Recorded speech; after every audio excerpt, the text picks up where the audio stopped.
रुद्र फक्त शांतपणे वर पाहत काव्याच्या खोलीकडे बघत राहिला, काही न बोलता. माधव मात्र अस्वस्थ होता. सर, ऐकलं का? काव्य मॅडमने छोटंसं घर भाड्याने घेतलं आहे. खूप वाईट वाटतं.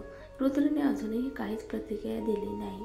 माधवने एक दीर्घ श्वास घेत दरवाजा धरला आणि निघून गेला. जर ते परदेशी गेले तर तिथल्या लोकांचं वागणं आपल्यासारखं संकोची नाही.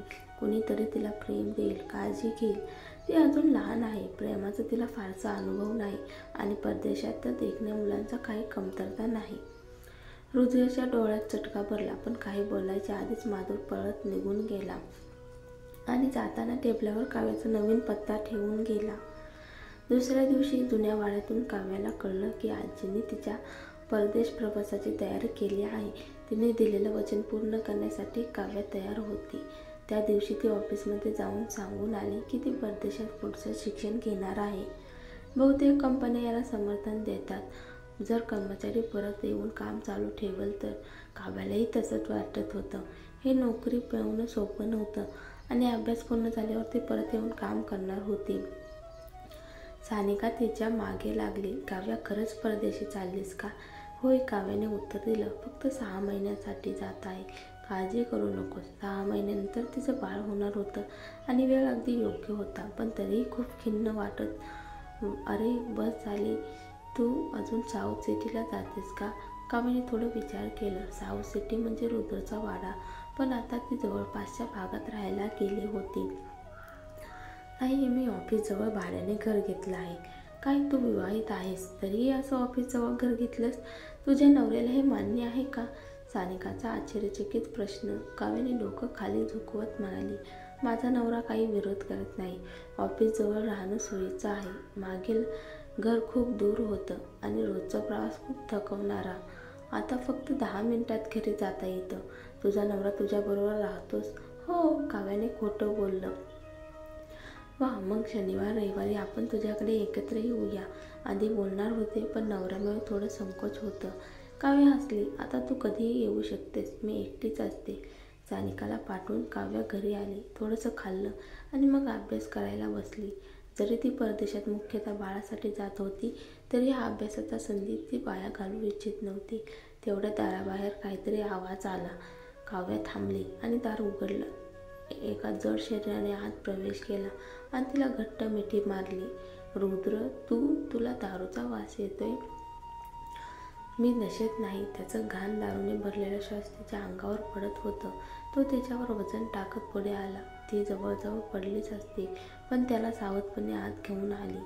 पहिल्यांदा झोप घे. तू तापातही आहेस असं वाटतंय. रुद्रने तिचे ओठ चावले. उफ. काव्य थोडीशी मागे ढकलली, पण त्याचं जड शरीर एकीकडेच झोपलं. तिच्या लक्षात आलं त्याला ताप होता. चेहरा लालसर होता. तू वेडा आहेस का? आजारी असूनही दारू पितोस? मेलास तर? रुद्र डोळे अर्धवट उघडून कुजबुजला. तू माझी काळजी करतेस का? काव्याने थोडं चिडून म्हटलं. आधी हॉस्पिटलमध्ये जाऊया. नको, मला हॉस्पिटल नको. तो तिच्या उशीवर झोपला आणि गाढ झोपला. हे काय चालले? तू इथेच झोपणार का? ती त्याला ढकलण्याचा प्रयत्न करत होती, पण तो काही हलला नाही. त्याचे पाय बेडच्या बाहेर आले होते. खूप उंच, खूप मोठा आणि खूप अडथळा. शेवटी तिने हार मानली आणि ती सोफ्यावर झोपायला गेली. दुसऱ्या दिवशी सकाळी ती उठली तेव्हा तो तिच्याकडे पाहत होता, झोपेच्या नशेत. गुड मॉर्निंग, तो म्हणाला. गुड मॉर्निंग, माझं डोकं, ती मनात ओरडली, पण फक्त म्हणाली. झोप कशी झाली? खूप छान, तो म्हणाला डोळे चोळत. काव्याचं डोकं फिरलं. तिने चिडून ओरडत सांगितलं, छान झोपलं म्हणतोस? माझं तर पाठ मोडलीस. आता लवकर निघून जा इथून. रुद्रने घरात डोळे चमकले, पण त्याने नजर उचलून उषाकडे पाहिलं आणि पुन्हा मागे झोपत कपाळ झाकलं. पण अजूनही डोकं दुखते, तो शांत स्वरात म्हणाला. त्याने डोळे बंद केले होते, जणू काही ध्यानधारणा करत होता. काव्या एकदम चकित झाली. हा काय प्रकार आहे? हा इथेच राहणार का? काय? रागाने तिने एक उशी उचलून त्याच्यावर फेकली. रुद्रने ती उशी अलगद पकडली आणि शांतपणे तिच्याकडे पाहत म्हणाला, काव्या खूप गरगरते असेल तर हॉस्पिटलमध्ये जा.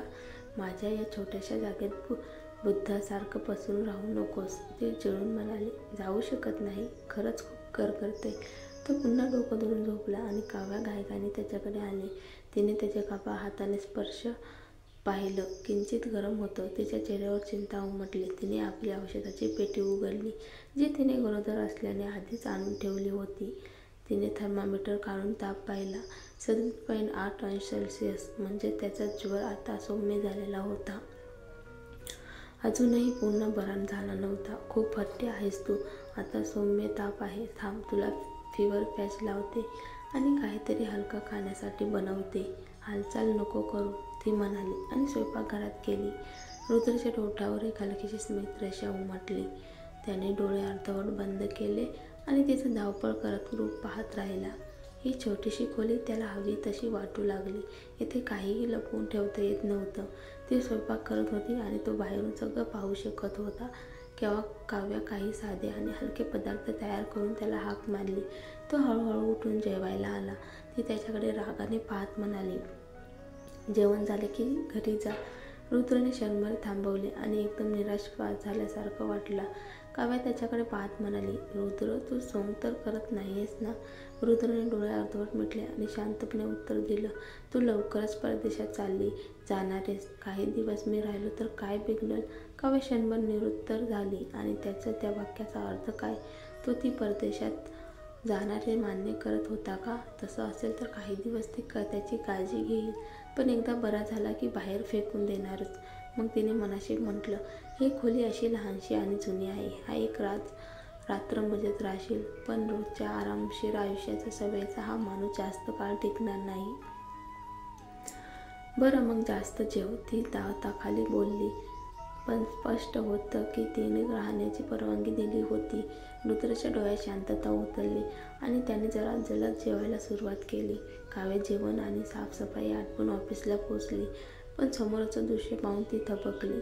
सानिया ऑफिसच्या रिसेप्शनवर बसली होती. तिच्या चेहऱ्यावर जळजळीत भाव होते, जे लगेच अहंकारात बदलले.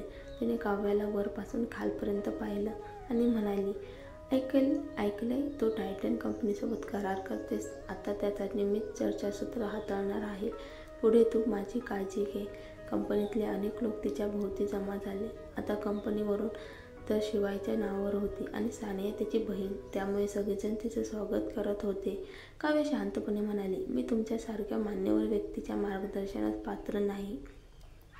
स्वागत आहे मिस सानिया. सानीने मुद्दाम त्रास देत म्हटलं, या करारात काही शंका आहेत. मला इंजिनियर काव्याचं सविस्तर स्पष्टीकरण हवं आहे. काव्या तयार झाली. दोघी कॉन्फरन्स रूममध्ये गेल्या. सानिया मोबाईल स्क्रोल करत कॉफी पीत बसली आणि काव्या सविस्तर योजना समजावत राहिली.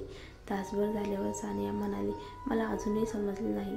पुन्हा एकदा सांगशील? काव्या संतापून म्हणाली, मिस सानिया, तुमचा वेळ खूप मौल्यवान आहे. खरंच हा वेळ वाया घालवणार आहात? छे, माझ्या फोनमध्ये बरंच काही डाउनलोड केलं आहे. मी दिवसभर इथेच राहू शकते, ती हसून म्हणाली. काव्याचं तोंड कोरडं झालं, पण ती अजूनही समजावण्याचा प्रयत्न करत होती. तितक्यात तिचा फोन वाजला. रुद्रचा कॉल होता. काय झालं? किती वाजले? तू अजून आलीच नाहीस. जेवण कुठे? काव्य संतापली. घरात एक त्रासदायक तर ऑफिसमध्ये दुसरी. हे दोघं खरंच एकमेकांसाठीच बनले होते. मी अजून ऑफिसमध्ये आहे. काम आटपलं नाही.